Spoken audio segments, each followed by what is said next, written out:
Before we dive in, don't forget to comment below where you're watching from, hit the like button, and subscribe for more dark, true crime stories that keep you up at night. Brooklyn in the 1940s was not a place of second chances.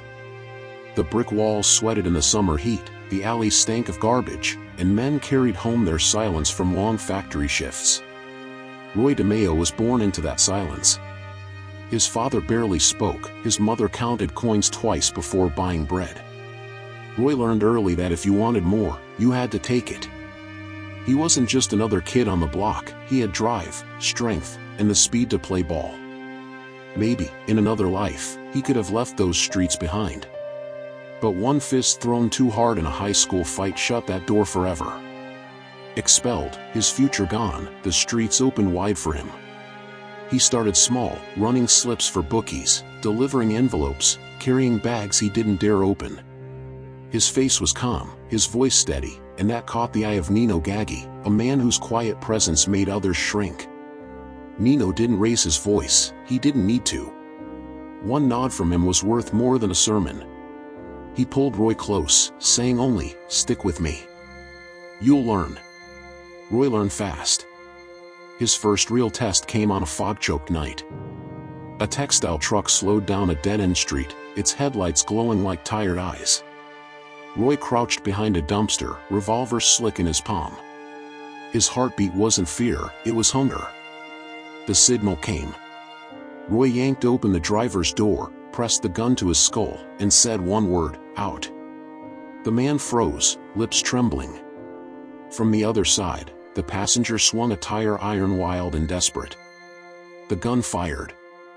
The sound cracked the alley. The passenger collapsed, his body folding before it hit the ground. For one breathless moment, the world went still. Then it moved again. They worked fast, dragging the bodies, stripping the truck. Roy's hands moved like he'd done it before, but his nose caught the sharp, metallic scent and held it. Back at the club, men laughed and counted fabric. When Nino arrived, he gave Roy a single nod. Nothing more. But it was everything. It was entry into a world where violence wasn't chaos, it was order. That night, lying on a thin mattress in a dark room, Roy didn't pray. He didn't ask why. He replayed that nod, the way the gun solved everything in a second. Guilt was there, yes, but alongside it came a colder thought: problems can end if you have the will to end them. And he didn't know it yet, but the next problem waiting for him wouldn't be about money or muscle, it would be about learning what happens after the gun goes off.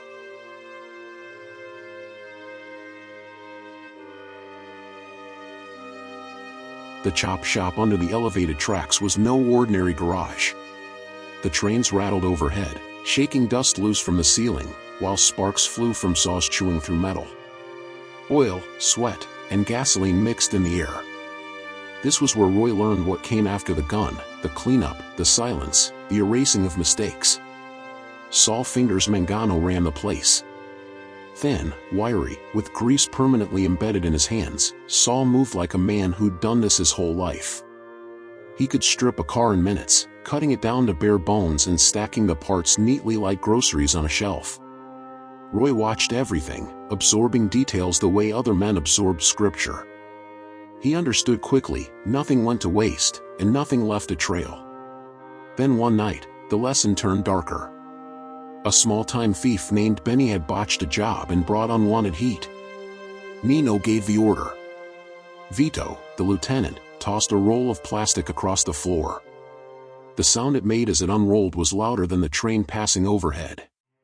"Watch and learn, kid," Vito said. Benny begged. His voice cracked, his hands shook, but no one moved to help him. Saul stepped forward, a knife in his hand, the blade flashing under the bare bulb. "Look away if you can't stomach it," he muttered. Roy didn't look away. He stood still, forcing his eyes to hold steady. The knife slashed quick and sure. The sound that followed wasn't like a gunshot, it was wet, choking, final. Blood sprayed across the fender of a half-stripped Chevy, bright against the silver paint. Benny's legs kicked once, then stopped. The smell of copper filled the shop, mixing with oil and rust. Roy's wrench slipped from his grip and clattered to the floor, but he didn't flinch. He made himself stand there. Saul worked calmly, folding the plastic tight around the body, taping it until the shape looked less like a man and more like garbage waiting to be taken out. The bundle slid into the trunk of a junk car. Later, the compactor would flatten it into a cube of metal no one would ever question. A quick wash of bleach, the drain turning pink, and the floor looked the same as it had an hour before. But it wasn't the same. Roy knew it. Everyone in that room knew it. A man had been erased, his existence folded and packed away like spare parts. And Roy had watched it all, steady as stone. That night, lying awake, the smell clung to him. Benny's eyes flashed in his mind, wide and wild, then gone.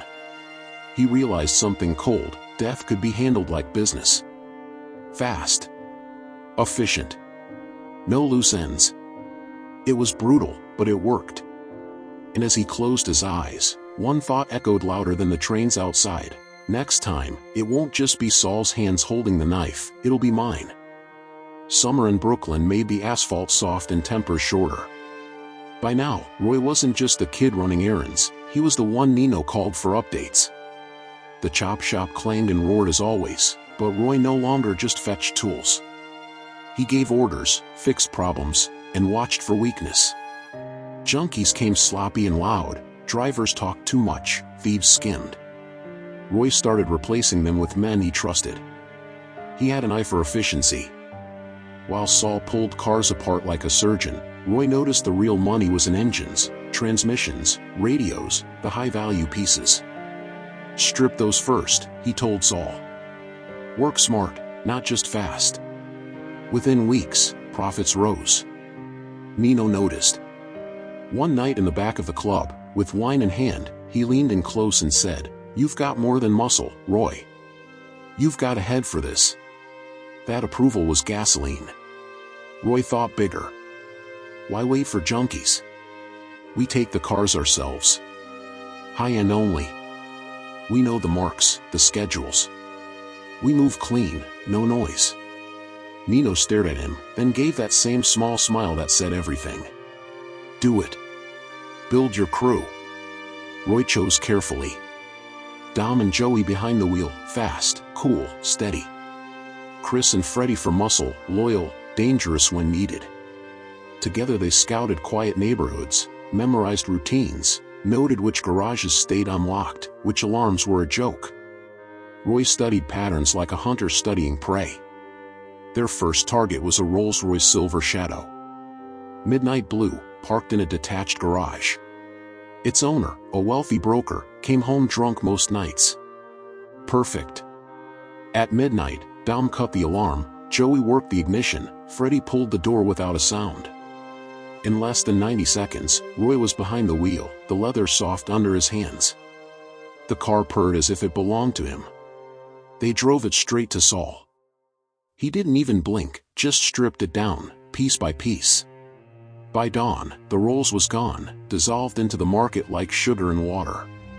Clean, efficient, invisible. That night, Roy felt something different settle over him. Not just money, control. His crew became shadows, stealing machines without leaving footprints. Violence stayed in the back pocket, only for when it was needed. Most nights, it wasn't. And that kind of discipline made them ghosts. He started to look the part too. Better suits, polished shoes, cash that made his mother proud and his wife breathe easier. At bars, men nodded when he walked in. Respect came not just from fear, but from results. But respect draws attention. And attention draws problems. One night, a man stumbled into Roy's bar, face beaten, shirt torn, voice shaking with desperation. "They've got my brother. Ritsuto's crew. They're gonna kill him if I don't come up with 20 grand tonight." The man's eyes locked on Roy's. And in that moment, Roy knew his next step wouldn't just define him, it would announce him. The man's name was Marty Weinstein, and his brother Alan was in deep. 20 grand owed to Vinny Ritsuto's crew, the kind of debt that doesn't end with a handshake. If it wasn't paid, Alan would be dead before sunrise. Marty's voice shook as he begged, "Please, Roy, you're the only one who can help." Roy didn't answer right away. Helping could spark a war, but doing nothing would make him look weak. And weakness, in his world, was a death sentence. He finally stood, his voice cold. "Show me where he is." They found Alan in the basement of a body shop, bruised, swollen, trembling so badly he couldn't even hold his cigarette. Roy crouched in front of him, steady as stone. "Your debt's gone," he said flatly. Alan blinked, relief flooding his face. Then Roy leaned closer, his voice a whisper sharp as glass. "But from now on, you belong to me. Your hands, your skills, your life, they're mine. You breathe when I say you breathe. Understand?" Alan nodded, tears mixing with blood. Roy stood. He hadn't saved Alan. He had collected him. But Ritsuto's crew wouldn't swallow that. Chris came back later, sweat on his forehead. Paulie Ritsuto runs a card game above a butcher shop. Walks home late, drunk, no guard. Roy's plan was simple. Not Vinny himself, too loud. His nephew Paulie would do. Fear, after all, is sharper when it's personal. At midnight, Paulie stumbled out, laughing too loud, coat half off his shoulders. Chris pretended to be fixing a car, waved him over. As Paulie frowned, confused, Roy stepped from the shadows with a rag soaked in chloroform. It took seconds. By the time the street went quiet, Paulie was in the trunk. In the shop, under the harsh light, Paulie woke on the plastic. His eyes went wide at Saul's knife gleaming in the corner. Roy leaned in, revolver pressed to Paulie's head. "Call your uncle. Tell him the debt is paid. If he agrees, you leave. If he doesn't," Roy's eyes flicked to Saul, who calmly wiped the blade on a rag. Paulie's voice cracked over the phone. "Uncle, they've got me. He says the debt's settled. Please, just say yes." On the other end, Vinny Ritsuto's voice thundered. "DeMeo's finished. He's dead. You hear me? Dead." Roy hung up slowly, the room silent. Then he gave Saul a small nod. The knife flashed. Paulie's scream was cut short. Blood sprayed across the plastic, soaking it deep red. When it was over, Saul wrapped the bundle tight. Roy picked up the phone again, his voice steady as ice. "Your nephew gave the message. He won't be coming home. Touch one of mine again, and it's you next. Do you understand?" The silence on the other end was louder than any curse. That night, Roy hadn't just protected a man. He had declared himself. Fear wasn't just a weapon anymore, it was a language. And the city had heard him loud and clear. But fear, once spoken, always demands to be repeated. And soon, Roy would perfect a way of speaking it that left nothing behind but silence. After Paulie, something shifted. Roy had seen fear work like a switch, you flick it on, and men obey. But he wanted more than fear. He wanted control. He realized the real secret wasn't just killing, it was killing cleanly. No bodies, no evidence, no questions. A man disappears, the noise dies, and business carries on. That thought hardened into a plan when a detective named O'Reilly started sniffing around the chop shop. He wasn't dirty, not easy to buy, and worse, he didn't stop asking questions. Normally, killing a cop was suicide. But Roy pitched the idea to Nino anyway, calm and confident. If there's no body, there's no case. He's just gone. Nino studied his face for a long moment, then gave a slow nod. Do it. They set the trap carefully. O'Reilly was grabbed off the street, bound, gagged, and brought into the shop. The room was prepared, thick plastic taped down, bleach waiting in a bucket, the new stainless sink Saul had bolted into the wall gleaming under the light. The detective's eyes burned with rage as he struggled, but Saul's knife worked fast. A sharp cut, blood rushing into the drain. His body washed, stripped, processed. Within an hour, there was nothing left that tied him to Roy, or to anyone. Just the hum of the compactor as it crushed the remains into unrecognizable scrap. The news ran a headline about a missing officer. Then silence. No investigation. No witnesses. No trace. It worked. The method wasn't just theory anymore, it was real. And Roy knew he had just created something bigger than himself. He moved operations to the Gemini Lounge, a bar that looked harmless on the outside but hid its true purpose in the back. Drinks up front, silence in the back. Saul set up the room like an assembly line. Victims were lured in, offered drinks, then pulled into the back room. One man held, another struck quick, the body dragged to the sink, washed, drained, cut, and stored in the freezer until the bundles could be driven to the Pine Barrens and scattered forever. Clean. Efficient. No loose ends. Money poured in. The crew trusted him. Even Nino started to lean heavier on Roy's system. Roy's suits grew sharper, his house bigger. He told himself he was building a fortress, safe, untouchable. But inside, the freezer began to hum louder in his head. At night, when the bar was quiet, he'd pour another whiskey and listen to that low, steady vibration like a ghost in the walls. The method worked, but it came with a cost. The nightmares were sharper now, faces staring, mouths gaping, bodies folded in plastic. Roy leaned on booze to drown them, then lines of coke to stay sharp when booze dragged him down. His men didn't question it yet. They only saw the profits, the efficiency, the power. But power, once tasted, never lets go. And soon Roy would find himself staring into the eyes of a man who wouldn't go quietly, a man who would push him past the calm, precise system he had built, and into something much darker. The freezer hummed steadily in the back room of the Gemini Lounge. Most nights, Roy tried to ignore it. But lately, the sound followed him everywhere, into his car, into his house, even into his sleep. Scotch dulled it for a while, cocaine sharpened his focus, but together they left him jittery, worn, and raw.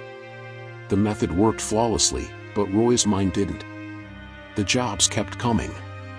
Saul ran the routine like clockwork, plastic rolled, knife sharp, bleach poured. Chris and Freddie dragged bodies without hesitation. Roy still oversaw everything, making small tweaks, tightening the timing, pushing for cleaner cuts. But his hands trembled when he poured drinks, his voice grew harsher when he barked orders. He was beginning to slip. Then came Greer. Loud, brash, a Russian heavy with too much vodka and too little fear. He barged into the lounge one night, his voice booming over the jukebox. He mocked the drinks, mocked the place, even mocked Roy himself. Chris moved to shut him up, but Greer shoved him aside and sneered. "You're nothing, DeMeo. You hide behind your boys." Roy tried to keep calm, but when Greer made the mistake of mentioning Roy's wife, laughing about her name, her address, something inside him snapped. He walked into the back room where Greer had been dragged, his face like stone. The plan was simple: wash, cut, dispose. But Greer didn't beg. He fought, spitting, thrashing, cursing. Water splashed from the sink, plastic tore under his kicks. Saul struggled to hold him down. And then Roy grabbed the knife. This wasn't Saul's clean, practiced slice. This was fury. Roy stabbed once, twice, then again and again, each thrust harder than the last. The room filled with wet, awful sounds. Blood splattered across the stainless steel, streaked down Roy's suit, pooled around his shoes. His men froze. Saul's eyes widened, not at the killing itself, but at how sloppy, how uncontrolled, how different it was from everything they had built.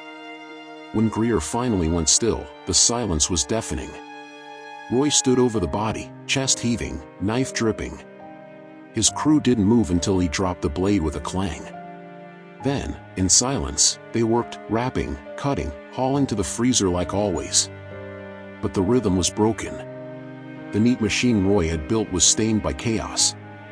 He poured whiskey straight from the bottle and slumped in a chair while the others scrubbed the blood from the walls. Chris glanced at him, cautious. Freddie kept his eyes low. Saul said nothing, but the way he wiped the knife clean told Roy everything. He'd crossed a line, and they all knew it. The next morning, the freezer hummed as always, but now it sounded different. Louder. Hungrier. And for the first time, Roy realized he wasn't just feeding it, he was chained to it. Word about Greer spread, not in detail but in whispers. The crew didn't speak of the stabbing, but their silence said enough. Men who once looked at Roy with respect now looked at him with caution. Chris kept his answers short, Freddie lingered near doors instead of near Roy, and even Saul, steady as stone, carried a new weight in his silence. Roy tried to bury it. He told himself it was just one bad night, a reaction to disrespect. But the truth was harder to ignore, he had lost control. The Gemini Method had been built on precision, and precision was slipping away. The freezer was full again, humming like a reminder. Every bundle stacked inside it seemed to echo the same thought, one day, you'll be in here too. At the suite, the nightclub Roy opened to show the world his success, the crack became visible. The music was loud, glasses clinking, women laughing.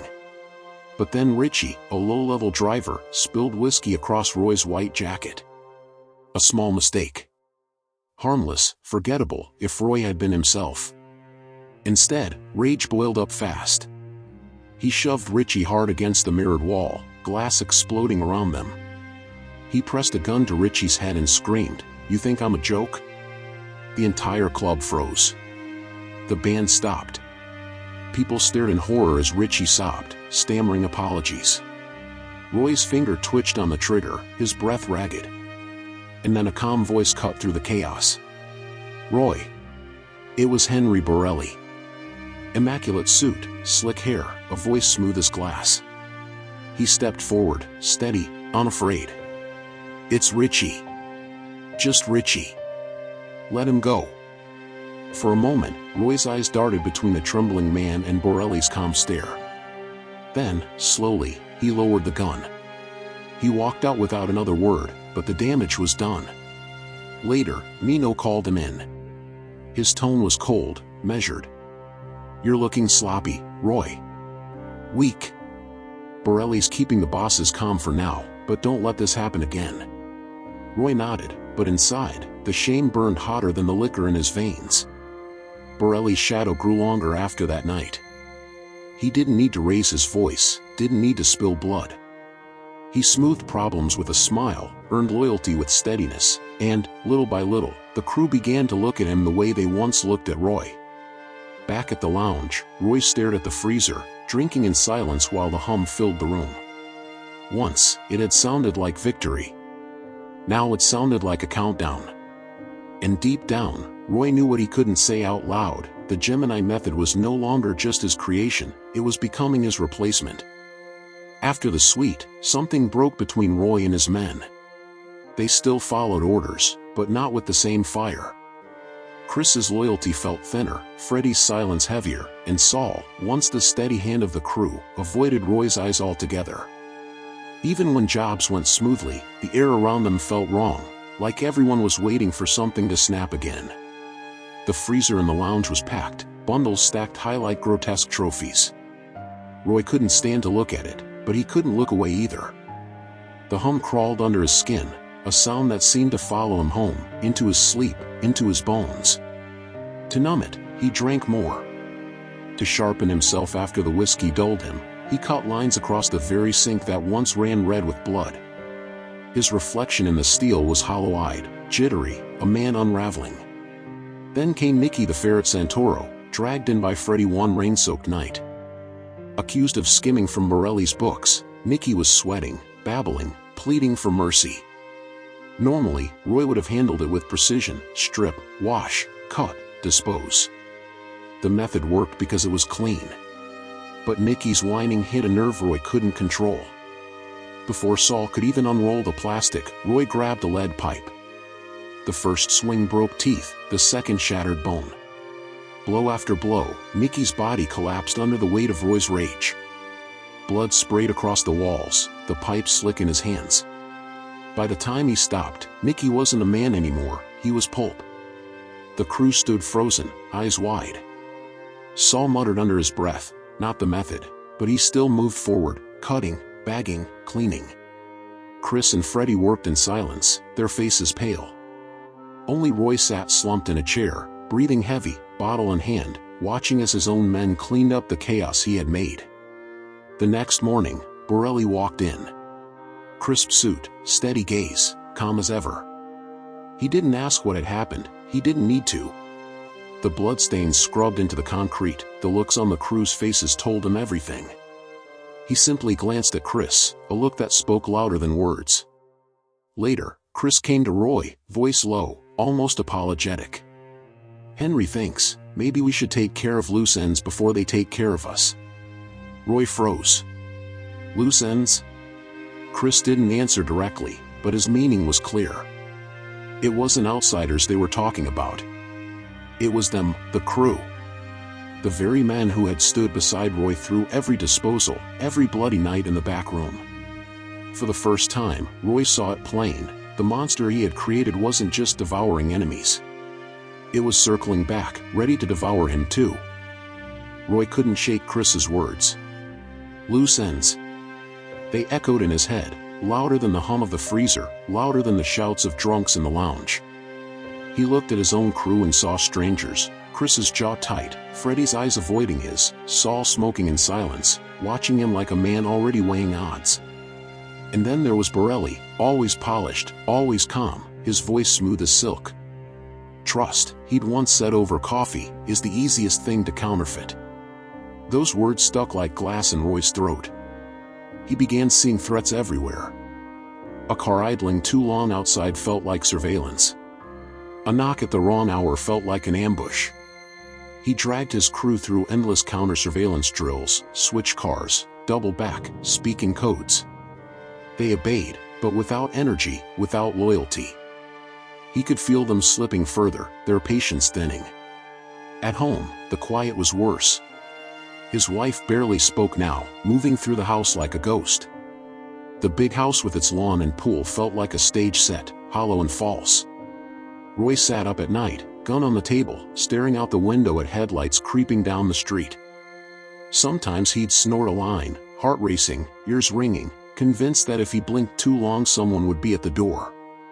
And then came the night that broke the last thread of discipline. Freddy brought in Mickey the ferret Santoro, caught stealing again. A routine job. He should have been handled clean, the Gemini way, plastic, wash, cut, freezer.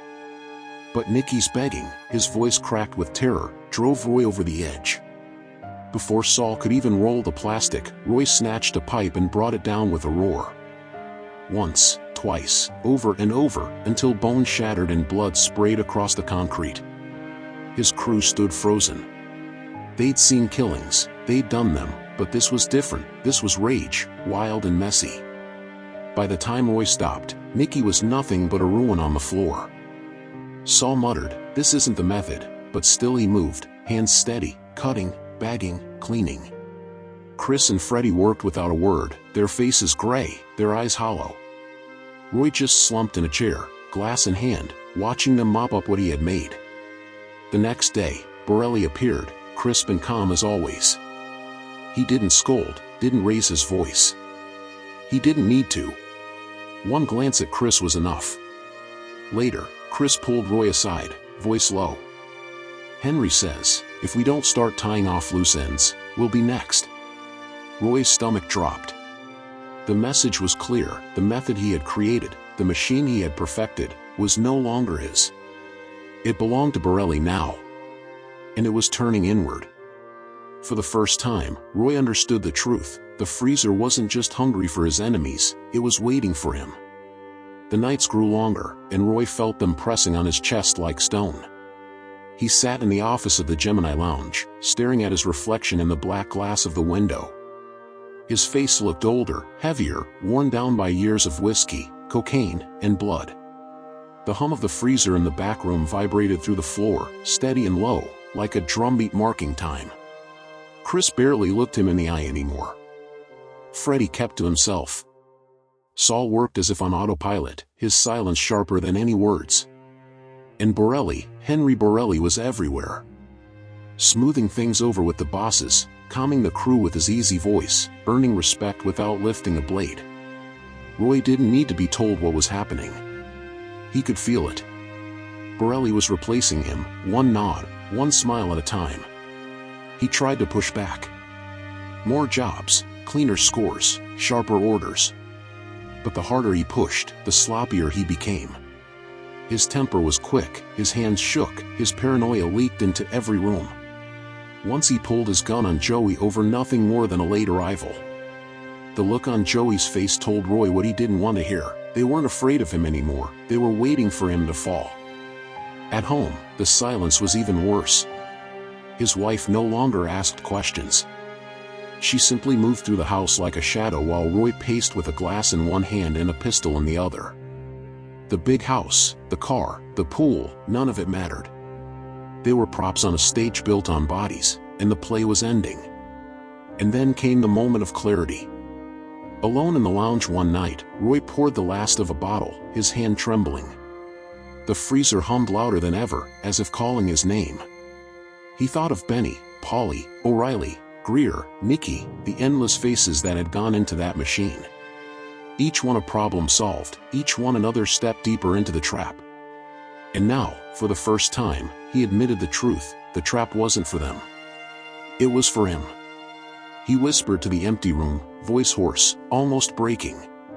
Killing solved the problem, until I became the problem. The words hung in the air, swallowed by the low, steady vibration of the freezer. His own Requiem, playing in the background. And with that, the man who once built an empire of silence understood the cruelest irony of all. The method he created to erase others would be the same method used to erase him.